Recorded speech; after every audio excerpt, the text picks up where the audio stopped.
Hello and welcome to another episode on WOT Tactics. This time we're once again on the German Tier 4 medium tank, the VK2001D, and I'm actually top tier at this game, so it's really up to me really to carry the team. Although we do actually have a good lineup. I mean, we've got a Matilda and a Hetzer and a number of good tank destroyers, and also an FCM pack, which should provide us with some good spotting range. Now, I start the battle going basically here on the north side of the Arctic map, and just making sure that there is no enemies coming from that way. You see, this is often where some enemies come. They come along this ridge here at the top. I would also like to show this battle, because this is actually a battle where I break a few rules. Things that I normally wouldn't do, I actually do this time, and you'll see which ones. But there will be actually good reasons for breaking the rules in this instance. Anyway, the battle starts with the team a little bit too much on the south side. As you can see, they're all there. There's basically nobody up here apart from me. And that's the reason why I don't actually move forward, because it's a bad idea to just go out on your own. There could be 2, maybe 3 enemy tanks on that side, and I would be completely surrounded and I would die very quickly. So there's no point in going forward. So as you can see, I'm kind of a bit I don't really know what to do at this point, because there's not really anybody supporting me. So all I do is take a few pot shots at this Lux, to sort of kind of stop him from going any further. But again, I'm a bit dubious as to whether to move a little bit forward or not. However, our team is winning, and I haven't seen really any enemy tanks other than the Lux on this side of the map. So I'm just waiting to see what happens, and if there is no other enemy turning up, I might actually take the plunge. Then I realise that behind me that there is a Su-85B. So I think, okay, I've finally got a bit of support, so I could move forward. But then look at the score, we are losing.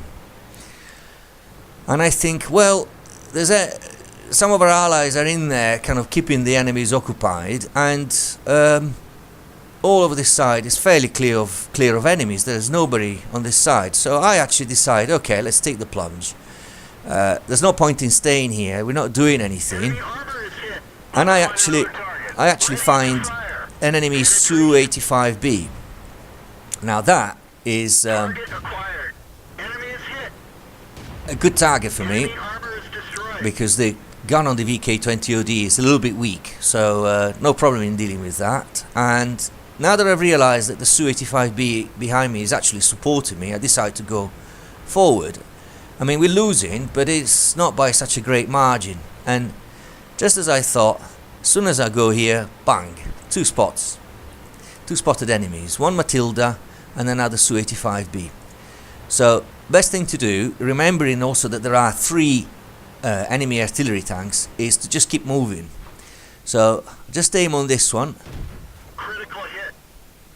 I'm taking a bit of a chance by staying here too long, but I think it's worth taking the risk to get rid of this enemy.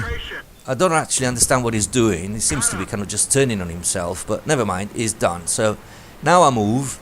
It's very important I keep moving, because surely by now the enemy artillery, and did you see that, has put me in their range. So the next thing I can do is get rid of this M3 Lee, and I use the ridge to kind of make him not track my position, and then I get him and just keep moving. I've engaged auto aim, because I'm going to carry on moving with this to make sure that I'm not too much of an easy target for the artillery. Did you see that again, the artillery? So it's really important to keep moving. I actually have taken a little bit too much damage in this instance. I also noticed that I also use they nearly got the Su-85B. I also take a very erratic path, so that the artillery make it very, very hard for the artillery to aim at me.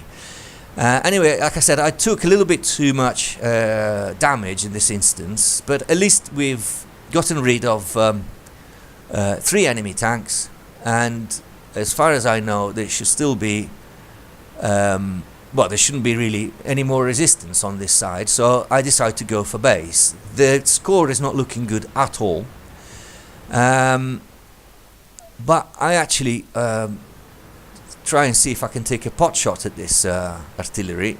Nobody spotted me here, so it's worth giving it a go. Then the enemy gets destroyed. So okay, so there's only 3 of us versus 6. But they don't seem to make very much progress towards our base, so I think, well, this is the moment to go and capture. And suddenly it's just me and that Su-85B, so that's really bad actually. So this is a little bit kamikaze, this action, because it's a bit mad to attack on my own like this, but I know the artillery is here, and if I can get rid of it, and look at that, I was a bit lucky there. Took me quite a bit to actually spot this one. Bit of circling. Keep on moving. Done. Now there should be another one. Instead there's an M8A1. Excellent. So we're doing well here. We killed 5. We're at the enemy base. The Su-85B is helping me, and the enemy is not even capping our base, which is actually their mistake. I mean, at that point they should have just capped. Now the Su-85B caps, I actually think it's a little bit too early because there's still probably an artillery lurking around, so I actually think about maybe just looking out, and I stay there for a bit, then I spot the artillery. I actually think this is too much of a danger. Normally I would stay in the cap, but I think it's too easy for the artillery to go for us, and I think, well, let's see if I can take it down. And now I do something that normally I would not do. I leave the circle. And people might say, what are you doing? And I actually would tend to agree with them. But the point is that it is obvious that the enemy, there's only one enemy capping our base, so we still have the lead. And at the same time, I want to get rid of this artillery because it's just too dangerous. He got me, and that was bad of me, but it was still worth it because he's still reloading. And I got rid of it. I've only actually got, I was using gold there, I don't even know why. I think I must have done that by mistake. But we still have, as you can see, we still have the lead. And that's when I cap. Because I think, okay, at least we got rid of the artillery. And then the hetzer comes up. So what I do, I try and, can you see, I try and keep fairly low there, that side, just using a little bit of the terrain to hide myself, and especially I get out of sight, complete the cap, and we won. So that was a Top Gun, an ace tanker, and high caliber, so it was a very good game on my behalf. Obviously I broke a few rules. I didn't go back and defend base. I left the cap to get rid of the artillery, but I didn't do that to chase a medal. I just did it because I thought the artillery was too close for comfort whilst both of us were capping. And I managed to successfully win this game. Thank you very much for watching.